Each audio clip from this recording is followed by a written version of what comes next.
परमेश्वर का वचन कहता है, आदि में वचन था और वचन परमेश्वर के साथ था और वचन ही परमेश्वर था। इसीलिए वचनों को ज़्यादा पढ़े, बाइबल के वचनों को याद करे, उस पर मनन करे, उसे ध्यान से पढ़े, क्योंकि ये वचन है मेरे प्रियो जो परमेश्वर ने हमें गिफ्ट के रूप में दिया हुआ है। हमें एक वरदान के रूप में परमेश्वर ने इस बाइबल को दिया हुआ है, ताकि हम उस जीवन जीने की शैली को सीखें। हमारा चरित्र, हमारे सारी चीज़ें इस वचनों के माध्यम से हो, इसीलिए परमेश्वर हमें दिया हुआ है। और वचन में लिखता है कि मेरे ज्ञान के न होने से कारण मेरी प्रजा नाश हो रही है। इसीलिए इस वचनों को जब हम पढ़ेंगे हम नाश नहीं होंगे। और बाइबल में केवल 66 बुक्स पाए जाते हैं और 1189 चैप्टर हैं और 31,102 आयतें हैं।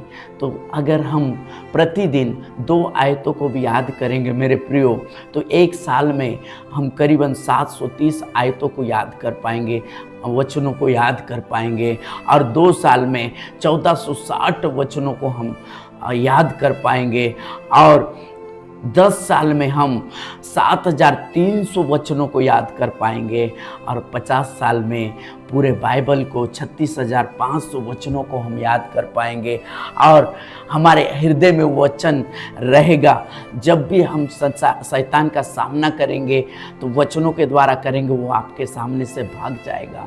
जिस प्रकार से 40 दिन के उपवास में यीशु मसीह ने उसके ऊपर फायर नहीं भेजा, लेकिन एक चीज़ उस इस्तेमाल किया, ए शैतान वचन में ये लिखा है, ए शैतान वचन ये कहता है। इसलिए जितना ज़्यादा हो सके मेरे प्रियो इस बाइबल के वचनों को याद करें, उसे पढ़े, उस पर मनन करें, क्योंकि ये आसान है।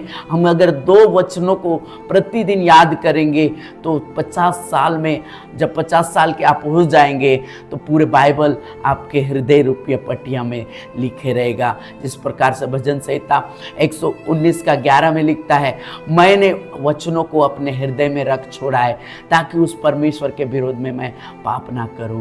परमेश्वर इस वचनों के द्वारा आप सभी को बहुत ऐसे आशीष दे। आमीन।